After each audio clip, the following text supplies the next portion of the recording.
Kalau tuan-tuan duduk di Uhud tu, berada di Uhud, memang nampaklah signboard ke Tabuk. Tak silap saya 726 km ke begitulah.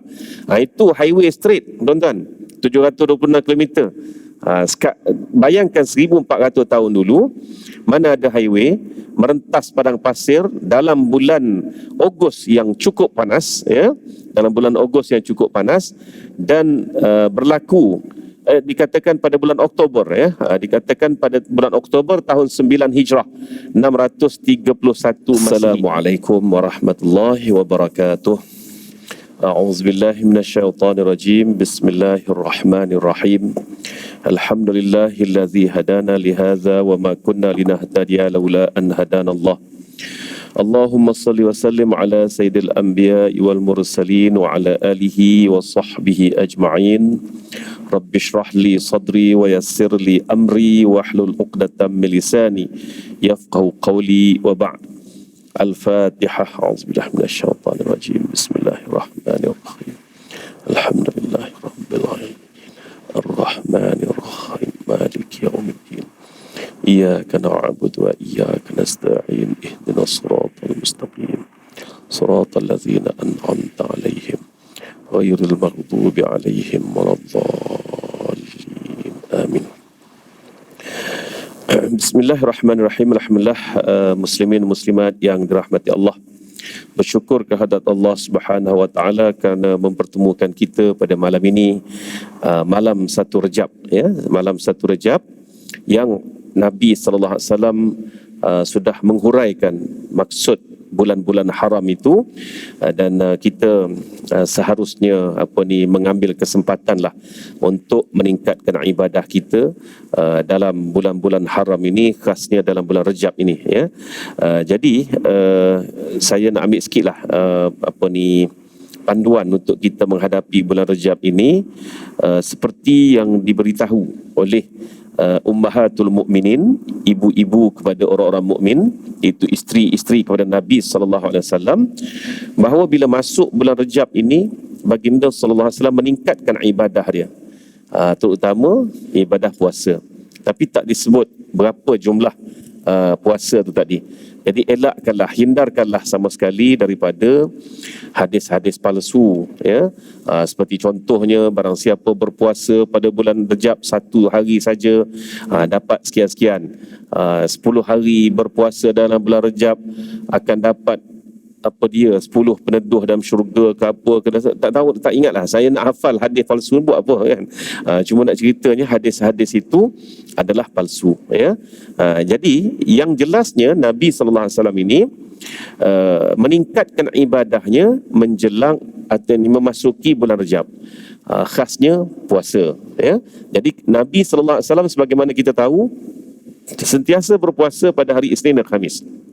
Makna kata, kalau baginda berpuasa Isnin dan Khamis saja, bermakna baginda puasa 8 hari dalam sebulan, kan. Jadi bila masuk bulan Rejab, lebih daripada itu. Dan bila masuk bulan Syaban, baginda sallallahu alaihi wasallam berpuasa lebih daripada bulan Rejab. Jadi kita pada hari ini, tuan-tuan, ambil daripada semangat lebihkan ibadah itu tadi.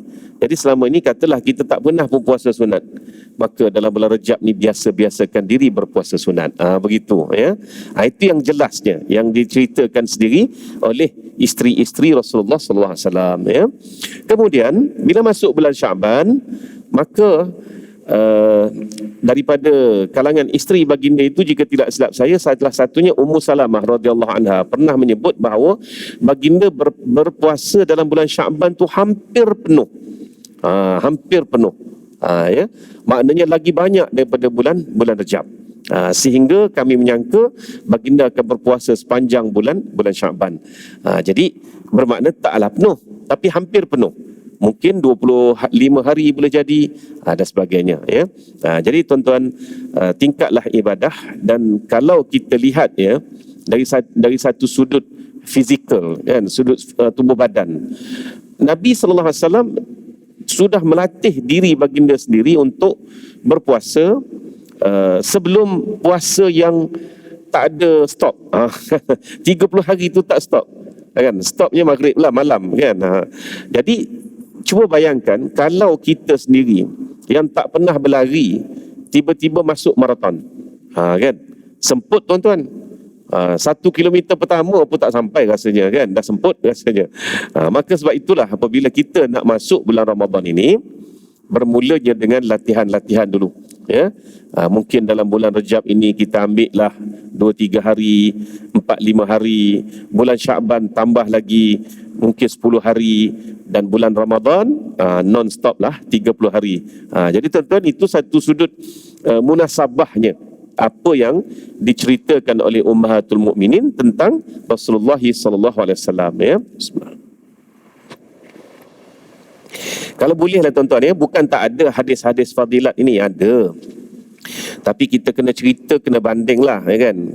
Sebab kuliah saya pada malam ini adalah berkenaan dengan fiqh sirah, kan. Jadi kalau kita banding, tuan-tuan akan nampak macam mana Nabi sallallahu alaihi wasallam menyebut tentang fadilat, dan bagaimana pula hadis-hadis palsu ni cerita tentang fadilat. Automatik kita nampak, oh memang bukan ini bahasa Rasulullah SAW, ya. Ini memang bahasa ciptaan. Contohnya, barang siapa berpuasa sehari dalam bulan Rejab, maka dapat sekian-sekian. Barang siapa berpuasa 3 hari, maka dapat sekian-sekian. Siapa berpuasa 10 hari, dapat sekian-sekian. Ini dah nampak dah sangat macam benda tu macam perniagaan lah kan, maknanya macam perniagaan. Siapa melabur 1,000 dapat dalam masa 24 jam 7,000. Tuan-tuan percaya?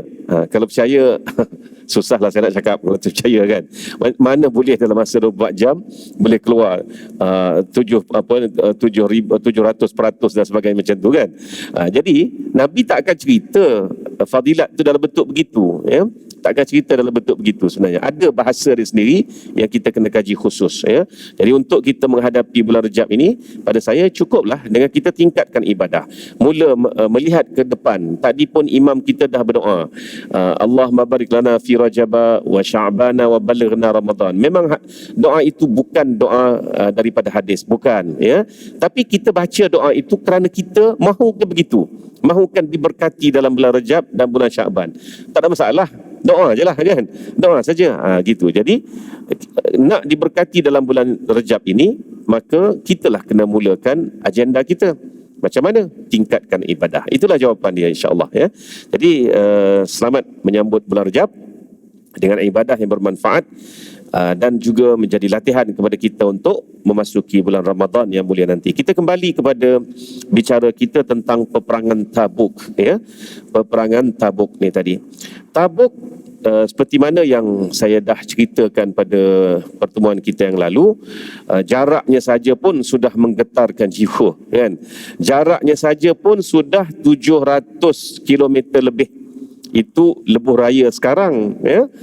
Kalau tuan-tuan duduk di Uhud tu, berada di Uhud, memang nampaklah signboard ke Tabuk. Tak silap saya 726 km ke begitulah. Itu highway straight, tuan-tuan. 726 km.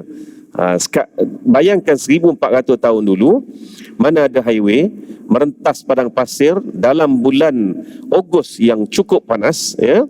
Dalam bulan Ogos yang cukup panas, dan berlaku dikatakan pada bulan Oktober, ya. Dikatakan pada bulan Oktober tahun 9 Hijrah 631 Masihi. Dan ini bulan-bulan yang panas. Bermula dari bulan 5 sampai bulan 11 itu memang merupakan waktu yang cukup panas di semenanjung Tanah Arab. Dan begitulah sampai sekarang pun. Dah masuk November, Disember ini pula musim sejuk pula, tuan-tuan, ya. Jadi dalam perjalanan yang begitu jauh, kemudian musim panas terik, tiada kenderaan yang kita kata sophisticated seperti pada hari ini, tidak. Semuanya menggunakan menggunakan kenderaan biasa saja, menunggang unta, kuda, dan ada juga yang menunggang bagal, ya. Bagal ni kuda kacuk dengan keldai. Jadi dia besar sikit daripada keldai dan dia kecil sedikit daripada kuda. Itu sahajalah kenderaan selain daripada berjalan kaki.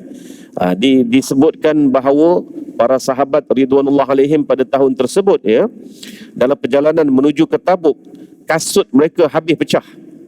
Sehingga kan mereka terpaksa bungkus kaki mereka dengan kain-kain selimut sahaja untuk merentas padang pasir yang begitu panas tadi tu, ya. Yang kedua, cabaran umat Islam yang terpaksa mereka hadapi ialah pada masa itu musim panas, musim memetik buah-buahan, khasnya buah kurma, ya. Buah kurma dipetik ketika suhu 45 darjah Celsius ke atas. Sekarang ni kan, ketika dia di Saudi kalau 51 darjah Celsius automatik PPD tak payah berbincang bermesyuarat lagi dah. Esok diisytiharkan tak sekolah. Tuan-tuan, itu dia sistem dia. Bukan saja sekolah, ya, pejabat pun esok tutup kalau sudah dikesan 51 darjah Celsius di Saudi, tuan-tuan. Bayangkan, ya. Tapi bila saya berbual-bual dengan pekebun kurma di Madinah, dia kata masa 51 darjah Celsius itulah masa terbaik untuk kami petik buah-buah kurma ni tadi. Jadi merentas panas ke apa ke tak kira lah kan. Masa itulah masa terbaik untuk kami memetik buah-buah kurma ni. Jadi bayangkan, kalau tadi soal fizikal, merentas padang pasirnya dengan kelengkapan tak berapa cukup, sahabat-sahabat berhabisan memenuhi tabung kempen perang Tabuk ini, tetapi tak cukup juga untuk memenuhkan keperluan semua tentera, tak cukup, sehingga Nabi SAW terpaksa menolak ramai sahabat dalam kalangan Ahlus Suffah yang bersedia memberikan tenaga tapi tidak ada apa-apa kelengkapan pada diri mereka. Mereka pergi jumpa Rasulullah SAW, "Ya Rasulullah, kami ada tenaga, kami ada diri kami, kelengkapan tak ada, berilah kami apa sahaja untuk kami ikut sama dalam perang Tabuk." Buat kali pertama, Rasulullah SAW terpaksa menyebut bahawa tidak ada apa lagi yang aku boleh beri pada kamu, maka kamu baliklah, ya.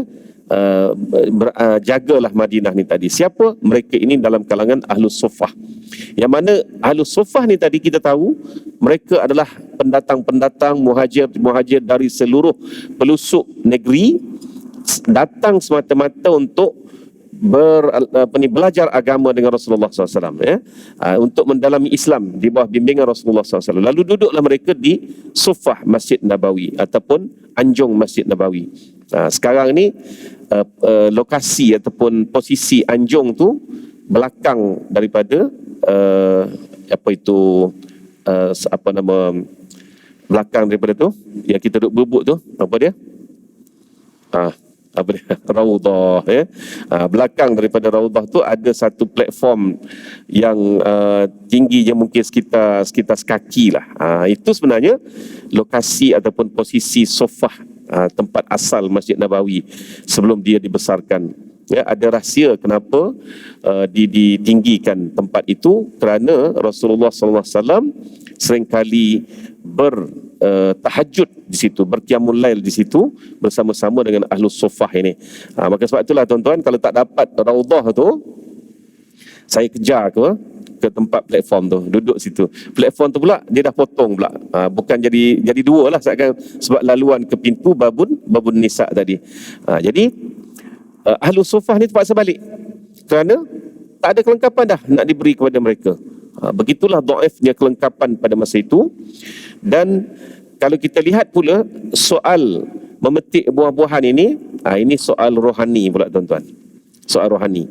Panggilan jihad sudah tiba. Tapi sayang duk tengok kebun sedang masak meranum, tunggu masa dipetik. Sehingga kan ada beberapa sahabat yang terpaksa minta, "Ya Rasulullah, kami akan menyusul kemudian. Kami akan pergi juga, tapi lewat sikit." Kan, lewat sikit, tuan-tuan, ya. Jadi terpaksalah pergi. Apabila tertinggal daripada rombongan utama, maka menjadilah lengah-lengah.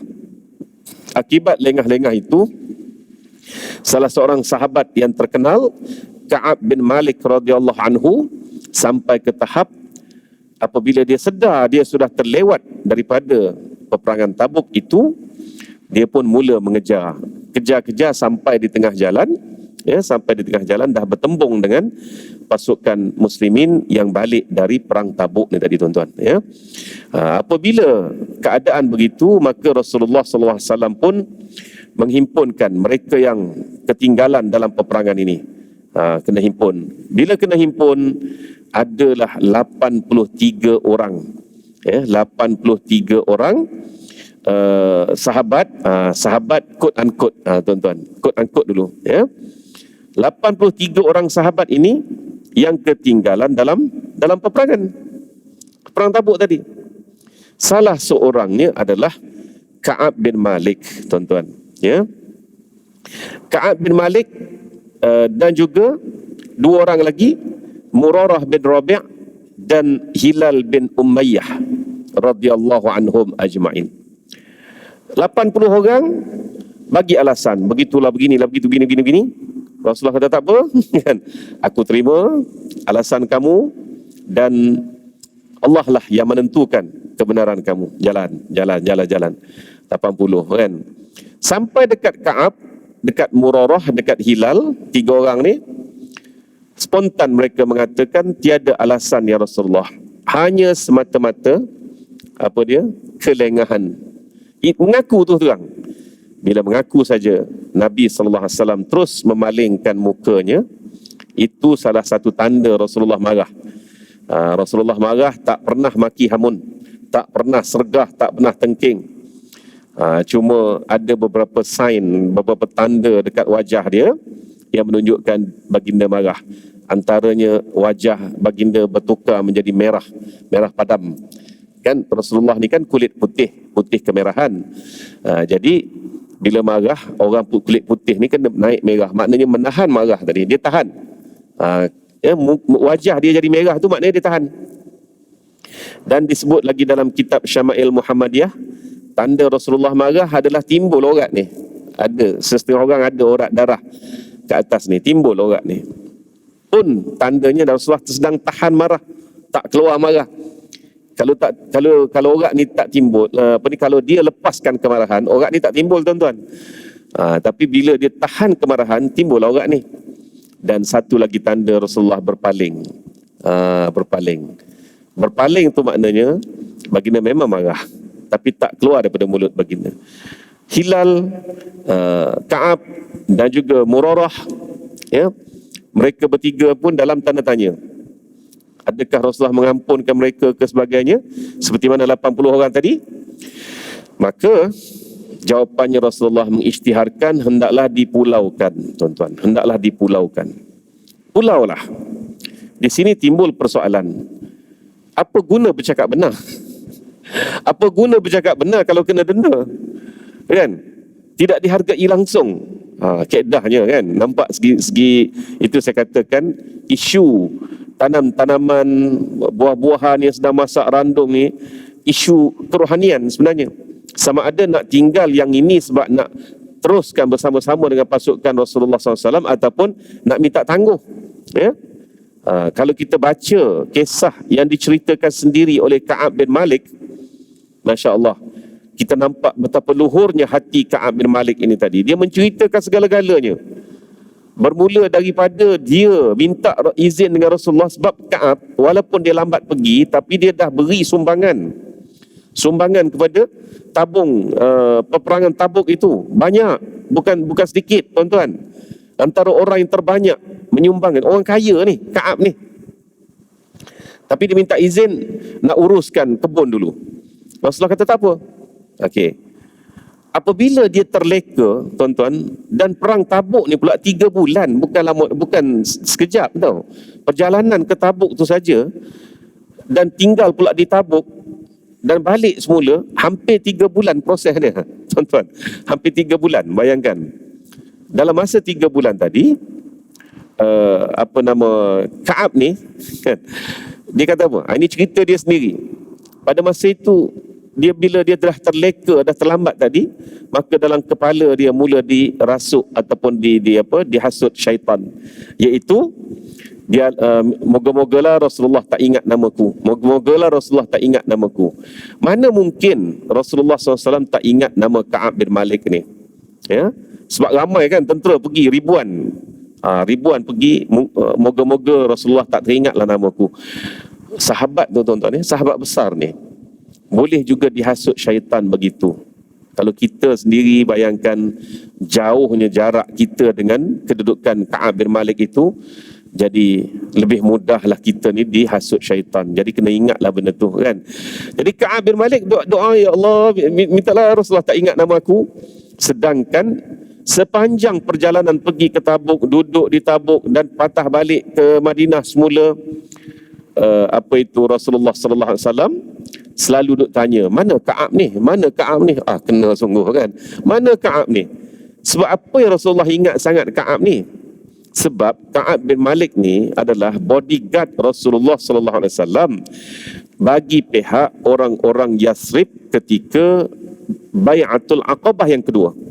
Ketika perjanjian Aqabah yang kedua yang ditandatangani di Mina untuk membawa Rasulullah SAW berhijrah ke Yathrib, Ka'ab menjadi bodyguard bagi pihak orang-orang Yathrib. Bagi pihak orang Mekah, Abbas bin Abdul Muttalib sendiri, bapa saudara Nabi sendiri yang menjadi bodyguard dia. Mana boleh tak ingat kan? Tapi itulah syaitan, dia boleh masuk dengan sesiapa saja kan. Masuk dengan orang biasa, mungkin hantar prebet kan, masuk dengan ustaz, hantar sarjan sikit lah kan, jen kan, tu dia. Masuk dengan ulama, dengan mufti, mungkin martabat lagi besar kan, lagi besar, general pula ke. Dengan sahabat mungkin field marshal pula, tuan-tuan, begitulah kan. Maknanya syaitan dia cucuk juga macam-macam mana pun. Akhirnya Ka'ab pun bila tersedar daripada kesilapan dia, kejar pergi ke Tabuk, bertembung tengah jalan. Okey. Bila peristiwa Ka'ab ini, akhirnya dia diperintahkan di pulau oleh Rasulullah sallallahu alaihi wasallam sebagai pengajaran kepada orang-orang yang terlepas dengan keterlekaan daripada peperangan fi sabilillah ni tadi. Selama mana dia di pulau? Ada riwayat mengata 50 hari sampai 50 hari. Ada riwayat mengatakan 40 hari lebih. Dan ada juga, kalau tidak silap saya, daripada cerita Ka'ab sendiri 44 hari ya, 44 hari. Sampai ke tahap di pulau itu, isteri Ka'ab bin Malik pun diperintahkan meninggalkan suami dia. Meninggalkan suami dia, ya, biar duduk seorang-seorang. Ini perintah Rasulullah SAW. Dan ketika perintah ini datang, isteri Murarah dan isteri Hilal pergi jumpa Rasulullah SAW, minta izin untuk kekal duduk bersama-sama dengan suami-suami mereka ni. Kenapa? Sebab Murarah dan Hilal ni orang yang dah berumur, yang dah agak senior, ya. Jadi mintalah Rasulullah ampunkanlah ya kesilapan dia. Izinkan dia, bukan ampun, tak ampun lagi masa tu. Sebab ini perintah Allah supaya memulaukan. Dan Murarah dan Rabi' ini pun isteri mereka tak tinggalkanlah buat seketika. Isteri Ka'ab, sebab Ka'ab pun masih muda, tak ada alasan, dia pun tinggalkan, tak terkata apa. Selepas isteri dia tinggal, datang padri-padri, pendeta-pendeta Masihi ini dari mana? Dari Ghassan dan juga Syam. Ghassan dan Syam ini maknanya Arab Selatan Syria itu dah nak masuk ke semenanjung tanah Arab, dan mereka ini pada masa itu masih lagi kuat dengan semangat Rom mereka. Sebenarnya dalam perang Tabuk tu kita tak cerita lagi, kita cerita isu ni dulu kan. Okey, jadi datang jumpa Ka'ab, jemput meninggalkan Islam maknanya. Datanglah memeluk agama mereka. Kata Ka'ab, inilah dia kata dugaan yang paling besar sepanjang dia dipulaukan, sebab dia rasa terhina yang amat sangat. Dia terhina, rasa teramat sangat, pastilah dia akan menolak tawaran itu. Tak mungkin dia terfikir dua kali nak terima ke tidak. Tapi dia rasa terhina di sisi Allah Ta'ala. Begitu ya. Sehinggalah 10 hari kemudian ataupun beberapa hari kemudian datanglah firman Allah dalam ayat 118 surah At-Taubah ya. Sebab itulah surah ini dinamakan surah At-Taubah, sebab banyak menceritakan tentang taubat ya, tentang taubat, tentang celaan kepada mereka telah melakukan kesilapan. Surah At-Taubah ni tadi tuan-tuan. Jadi ayat 118 surah Taubah ni berbunyi wa 'ala thalathatil ladzina khulifu hatta idza dhafat 'alaihimul ard bima rahabat wa daqat 'alaihim anfusuhum wa dhannu an alla malja'a minallahi illa ilaihi thumma taba 'alaihim liyatubu innallaha huwat tawwabur rahim. Dan Allah menerima pula taubat 3 orang yang ditangguhkan. Disebut 3 orang. Maknanya Ka'ab, Hilal dan Murarah. Ya. Penerimaan taubat mereka hingga apabila bumi yang luas itu terasa sempit kepada mereka kerana mereka dipulaukan. Betul lah, sebab Ka'ab pun menceritakan selepas kedatangan Padri Ghassan, bila isteri dia diperintahkan meninggalkan rumah oleh Rasulullah SAW, maka tak rasa apa lagi, okey lagi. Maknanya dia pun pandai urus dirilah, pandai masak apa, okey, tak apa kan.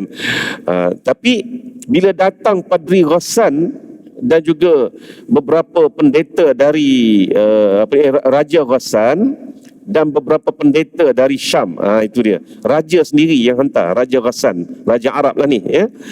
Yang jemput dia meninggalkan Islam, makna murtad, ya. Yang ini dia rasa terhina sangat. Sebab apa? Bukannya dia rasa terhina oleh Rasulullah, tak. Terhina di sisi Allah Subhanahu Wa Taala. Itu yang dikatakan dalam ayat ini, dia sebut apa? Daqat alaihimul ard. Ya. Jadi sampai rasa sempit dunia ni tadi kerana pemulauan itu, dan hati mereka pula menjadi sempit kerana menanggung duka cita, serta mereka yakin bahawa tidak ada tempat untuk mereka lari daripada kemurkaan Allah melainkan kembali bertaubat kepadanya. Makna tempoh 40-50 hari itu tadi, tempoh yang Allah Ta'ala tarbiyah langsung kepada 3 orang ini melalui lidah Rasulullah SAW, supaya mereka rasa perlu, amat-amat perlu taubat. Itu tujuan pemulauan tersebut. Ya? Dia bila Ka'ab keluar ke masyarakat umum, semua tak bertegur sapa dengan dia. Itu yang dia rasa sempit, tak tahu nak pergi ke mana dah. Maksudnya, sampai ke tahap itu dia menggantungkan harapannya hanya kepada Allah Ta'ala semata-mata.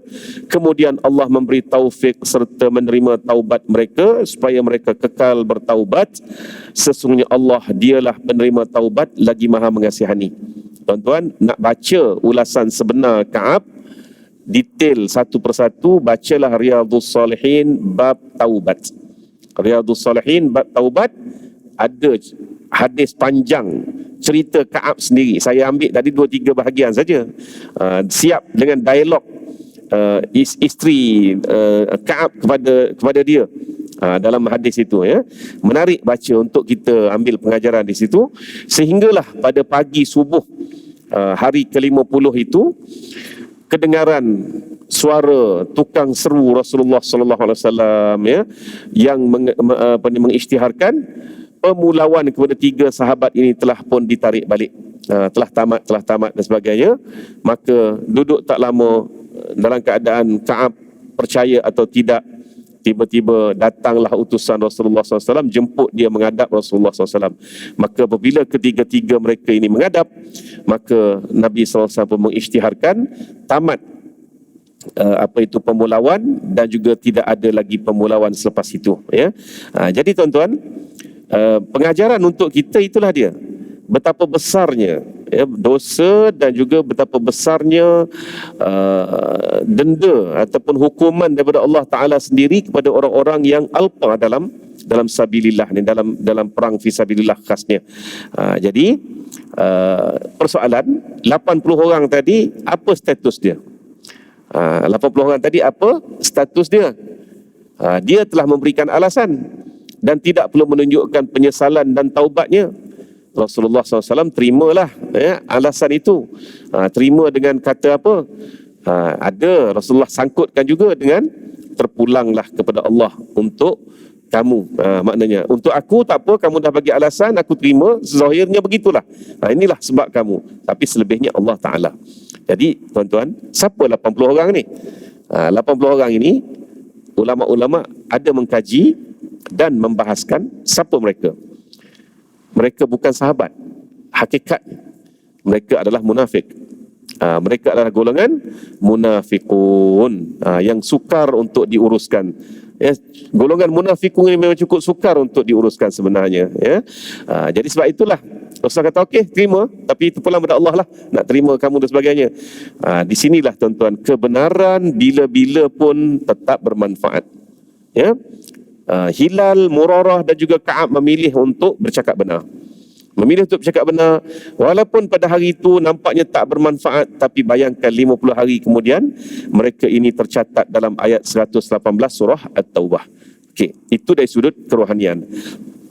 Dari sudut cabaran berikutnya ialah berhadapan dengan tentera Rom. Kali ini mereka sebenarnya, umat Islam ini bukan lagi berhadapan dengan tentera-tentera yang ditaja ataupun yang kita kata apa, dinaungi oleh Rom dalam perang Mu'tah. Ingat lagi perang Mu'tah? Perang Mu'tah tahun 7 Hijrah, tahun 8 Hijrah. Dia dah masuk 8, dia jarak setahun antara dua ni.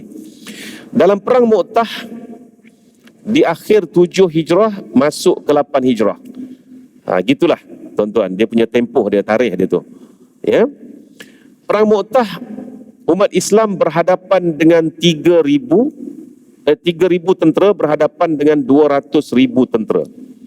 Bayangkan, tak logik. Memang kalau fikir logik memang tak logik. Dan 3 panglima Muslim syahid. Tapi yang menariknya, 3,000 tentera berhadapan dengan 200,000 tentera ni, yang mati syahid 12 orang je, tuan-tuan. 12 orang je.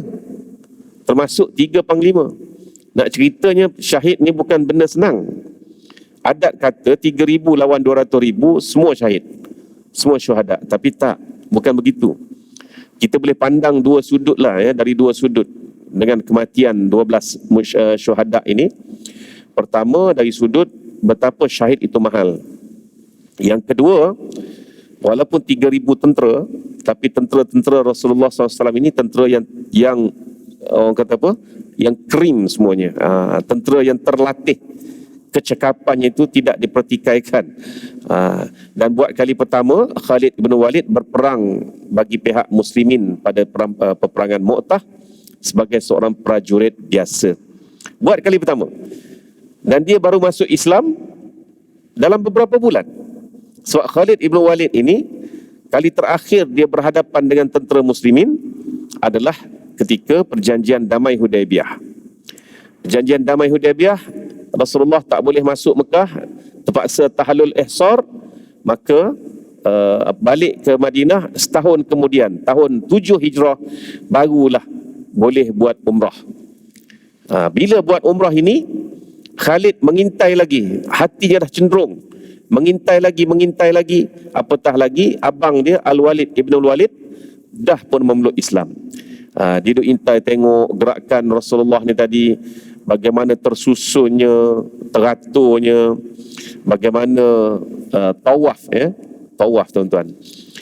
Tawaf ni kan, kalau kita baca kitab Imam Nawawi Al-Idah fi Manasikil Haji wal Umrah, ya. Tawaf pada zaman Imam Nawawi tu sudah tersusun, bukannya serabut macam sebelum-sebelum ni. Macam sebelum-sebelum ni, saya pun tak faham lah kenapa nak beribadah ni kita ni terpaksa berserabut laki perempuan macam tu, kan? Sehingga kan bila jemaah ni tanya ustaz-ustaz apa status sembahyang bercampur aduk di Masjidil Haram, ada ustaz yang jawab, di Masjidil Haram dimaafkan. Jawapan yang paling dhaif. Kita maaf cakap lah, dhaif jawapan tu. Tak boleh sebenarnya, memang tak boleh. Mana ada kemaafan dalam Masjidil Haram untuk sembahyang sampai ke tahap bercampur aduk. Tak boleh. Saya sendiri pernah, kan, sembahyang lah kita ni, sembahyang. Bila bagi salam, Assalamualaikum warahmatullahi, biasa lagi, Assalamualaikum, Allahu Akbar. Perempuan duduk sebelah. Pernah saya terkena macam tu. Terkejut. Ya Allah, bila masa perempuan ni ada sebelah aku rasa macam aku dah dalam zon selamat dah, kan. Hakikat sebenarnya, Imam Nawawi tahun 766 Hijrah. Maknanya abad ke-8 Hijrah. 7 abad yang lampau, tawaf di Masjidil Haram tu dia bagi dua. sebelah dalam lelaki, sebelah garisan luar ni sebelah perempuan. Maknanya perempuan tawaf di garisan luar, maknanya agak jauh sedikit daripada Kaabah. Baca kitab ini, kitab apa, Idah fi Manasikil Hajj. Bila baca tu termenung saya. First time saya baca kitab tu, saya termenung. Maknanya 8 abad yang lampau tersusun je ibadah di Masjidil Haram tu, tuan-tuan. Tersusun je. Kan? Tapi kenapa yang abad ke-15 Hijrah ini jadi serabut macam tu? Sampaikan bergadai nyawa nak kucup Hajarul Aswad. Sampai ke tahap tu. Inilah nak ceritanya kemerosotan moral umat Islam tanpa kita sedari. Bila berlaku Covid, molek-molek ada duk susun pula, tuan-tuan, dengan jarak satu sama lain dan sebagainya. Allah nak tegur tu kadang-kadang bukan dengan perkara yang perkara yang gempa bumi ke apa, datang penyakit, baru sedar, baru tak boleh duduk dekat-dekat, jarak-jarak dan sebagainya. Tuan-tuan, tawaf teratur je. Saya pun jadi naik geram juga. Nak perginya lah buat umrah saat ni kan. Nak rasa macam mana tawaf yang teratur macam tu. Itulah sekadar nak berikan gambaran bagaimana 1400 tahun dulu keteraturan barisan Rasulullah sallallahu alaihi wasallam seramai 1,700 orang ini bertawaf, tersusun 3 pusingan pertama tawaf dengan berlari-lari anaknya, kemudian Nabi stop tadi, Nabi berlari berjalan seperti biasa. Ini semua menyebabkan Khalid ibn Walid, sang panglima yang begitu strict dengan disiplin ketenteraannya itu, tertarik dan akhirnya dia mengikuti Rasulullah sallallahu alaihi wasallam balik ke Madinah memeluk Islam pada awal tahun 7 Hijrah. Beberapa bulan kemudian meletus perang Mu'tah. Dan perang Mu'tah ini satu perang yang seperti saya katakan tadi tak logik akal, 3,000 lawan 200,000, dan ketiga-tiga panglima pula syahid. Pada masa inilah Khalid dipilih oleh tentera-tentera sendiri untuk memimpin mereka dan membawa balik tentera muslimin ini tadi selamat ke Madinah. Baik. Tindakan tersebut untuk apa sebenarnya?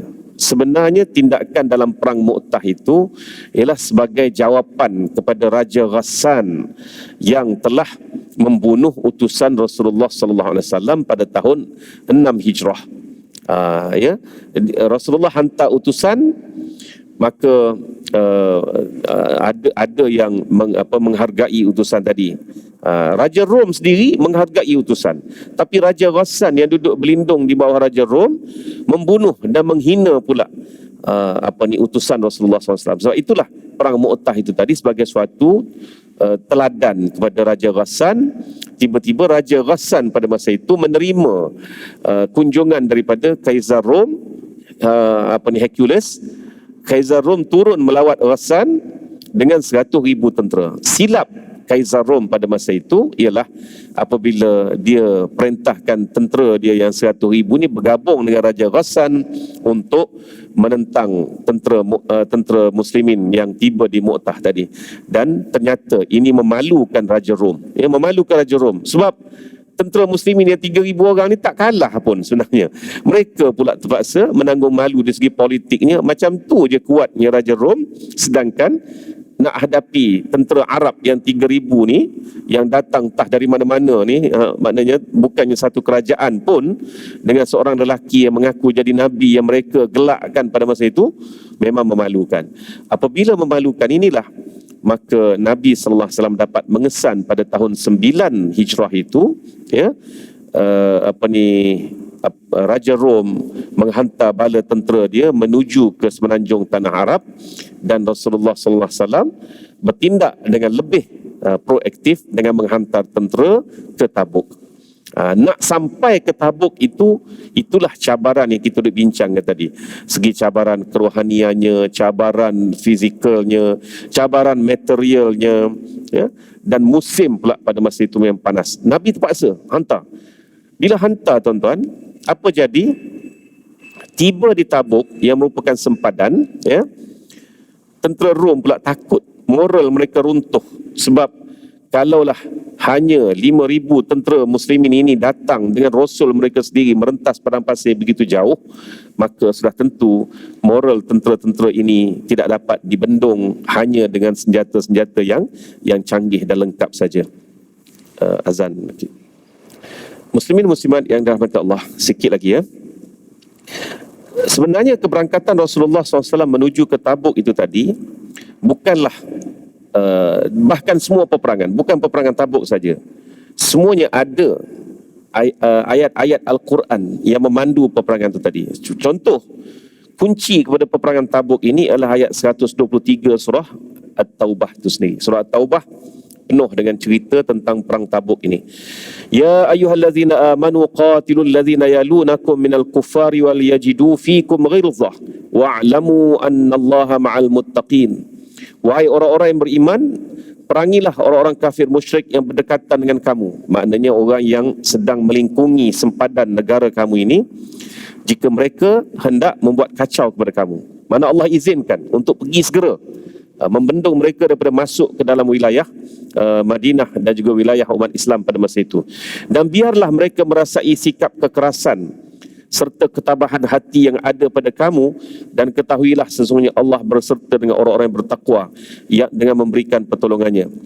Jadi tujuan asal Raja Rom ialah untuk menebus malunya dalam perang Mu'tah hari itu. Dia malu, maka nak tunjuk kekuatan, maka dia hantar bala tentera, bercadang menghantar bala tentera. Dan pada masa itu pun Rasulullah SAW tahun 9 Hijrah, bermakna umat Islam berada di puncak pada masa itu. Bermula berada di puncak. Kerana apa? Kerana Mekah juga telah berada di bawah kekuasaan umat Islam. Kerana dua tanah suci sudah berada di tangan umat Islam. Jadi apabila Kaisar Rom ini memimpin bala tentera yang katanya jauh lebih besar, tentera muslimin pada masa itu 30,000 dengan 10,000 tentera berkuda. Buat kali pertama tentera muslimin seramai itu, bila bertembung, maknanya mereka tak sangka umat Islam ini akan tahan mereka di Tabuk. Mereka tak sampai di Tabuk. Mereka tak sampai di Tabuk tadi. Takut sebab moral mereka dah jatuh. Kalaulah orang Arab yang kita hina itu, yang kita anggap lemah itu, sanggup merentas padang pasir ratusan kilometer jauhnya, musim panas, 30,000 tentera, sedangkan mereka ada ratusan ribu tentera, mereka tiba-tiba jatuh moralnya. Dan Rasulullah berada pula di situ selama lebih daripada 2 minggu. Ini yang Allah Ta'ala sebutkan, wa asa an takrahu syai'an wa huwa khairul lakum wa asa an tuhibbu syai'an wa huwa syarrul lakum. Mungkin kamu tak suka pada satu perkara, tapi itu lebih baik untuk kamu. Ini formula yang Allah Ta'ala dah beritahu awal lagi. Dalam mengikut perintah Allah ini, kamu tak suka, perang siapa nak kan? Dalam musim panas pula, nak jaga negara sampai begitu sekali. Tapi Allah dah perintah dalam ayat 123 surah Taubah ini. Mesti kena buat, mau tak mau. Mesti kena berbelanja. Rupa-rupanya itu terbaik untuk kamu, walaupun kamu tak suka. Dan mungkin kamu suka sesuatu, tapi itu tak baik untuk kamu. Ini formula yang Tuhan bagi dah dalam ayat Quran. Sampai di Tabuk, dalam keadaan Nabi SAW berkhemah beberapa minggu di situ, tiba-tiba Allah Ta'ala kurniakan bangsa Arab, Ghassan dan juga disebutlah beberapa kabilah lagi dekat situ, mereka ini datang menemui Rasulullah SAW, berdamai dan minta perlindungan di bawah Rasulullah SAW walaupun belum lagi sanggup memeluk Islam.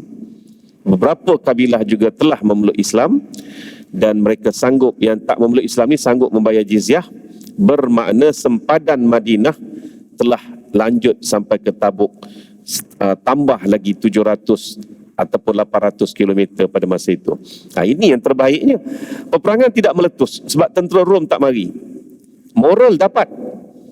walaupun pada masa itu belum ada lagi siaran internet seperti pada hari ini yang cepat tersebar, tapi maruah tentera Rom jatuh pada masa itu, tuan-tuan. Jatuh sebab tersebar juga selepas itu bagaimana tentera Rom tak muncul-muncul di Tabuk, sedangkan mereka dulu yang mencabar tentera muslimin. Inilah nilai dakwah yang Rasulullah sallallahu alaihi wasallam sampaikan kepada kita.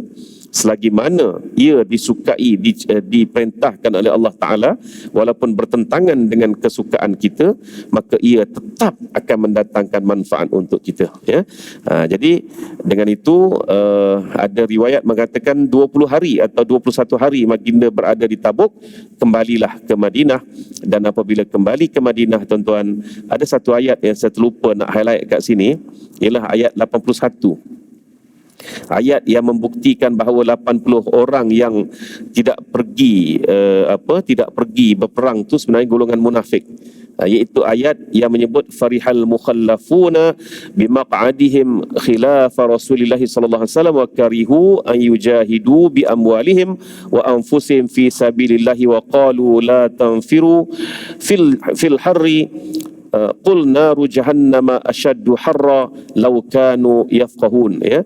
Ini jawapan Allah Taala kepada permintaan Abdullah bin Ubay bin Salul. Apabila mengetahui peperangan tu tadi akan berlaku dan berada pula jauh di sempadan Madinah, maka Abdullah bin Ubay datang jumpa Rasulullah SAW. Datang minta izin supaya peperangan kali ini tidak diwajibkan ke atas semua orang. Tak wajib. Siapa yang tak mampu pergi, maka diberi keizinan. Ini yang mula-mula sekali. Rasulullah pada awalnya setuju. Okeylah, tak apa. Tapi turun ayat ini. Orang-orang munafik yang ditinggalkan tidak turut berperang itu bersukacita ataupun bersukaria disebabkan mereka tinggal di belakang Rasulullah SAW di Madinah dengan tidak mengikuti peperangan tadi.